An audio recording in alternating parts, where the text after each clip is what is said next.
Bonjour! Dans ce premier de 2 vidéos qui vont vous aider à préparer l'expérience d'extraction liquide-liquide, on va discuter des astuces pour l'extraction liquide-liquide. D'abord, vous avez peut-être regardé le vidéo dans lequel Marc présente les principes de l'extraction liquide-liquide et comment ça fonctionne avec une ampoule à extraction. L'ampoule à extraction schématisée, c'est ce qu'on voit à l'écran en ce moment.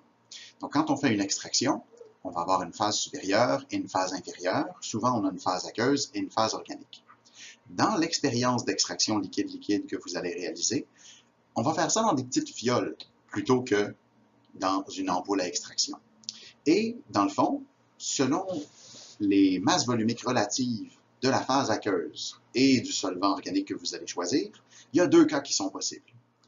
Le premier cas, c'est que votre phase aqueuse qui contient le soluté coloré est plus lourde que la phase organique, donc elle se retrouve en dessous. Le deuxième cas, bien sûr, c'est l'inverse.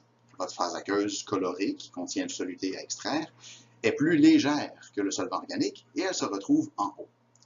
C'est vraiment important de noter où est la phase aqueuse avant de commencer à extraire, avant de commencer à mélanger, parce que dans cette expérience-là, on veut tout le temps analyser la phase aqueuse. Il faut se souvenir où est-ce qu'elle est, où est-ce qu'elle commence, où est-ce qu'elle finit. Elle finit au même endroit où elle commence.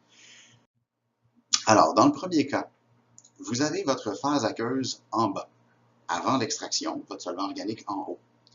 Vous agitez, vous procédez à l'extraction, et ce que ça vous donne après l'extraction, c'est que la phase aqueuse est moins colorée, il y en a une partie qui est passée dans le solvant organique.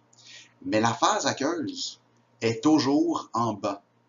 Et donc, c'est cette phase aqueuse-là en bas qu'on veut analyser par spectrophotométrie pour déterminer sa concentration. Dans le deuxième cas, si la phase aqueuse commence en haut, vous agitez, la séparation se produit, et puis, après l'extraction, c'est la phase d'en haut qu'on veut analyser parce que la phase aqueuse est restée en haut. Il y a moins de soluté dedans, mais elle est toujours en haut. Ainsi, pour procéder à ça, comment on va faire vu qu'on est dans les fioles? Eh bien, dans le premier cas, où la phase aqueuse est en bas, ça signifie que vous allez prendre votre pipette, vous allez la mettre dans le fond de la fiole et vous allez aspirer le fond de la fiole. Vous allez mettre ce fond de fiole-là dans une cellule de spectrophotométrie. Dans le deuxième cas, si la phase aqueuse se trouvait en haut, vous venez prendre la phase aqueuse, peu importe la couleur qu'elle soit incolore ou qu'elle soit colorée. C'est pas ça qui compte, c'est qu'on avait identifié que la phase aqueuse dans le deuxième cas était en haut. Donc on vient en haut, on vient pipeter ce qui est en haut et le mettre dans la cellule de spectrophotométrie. Maintenant, vous posez probablement la question, mais qu'est-ce qu'on fait ensuite avec la cellule de spectrophotométrie?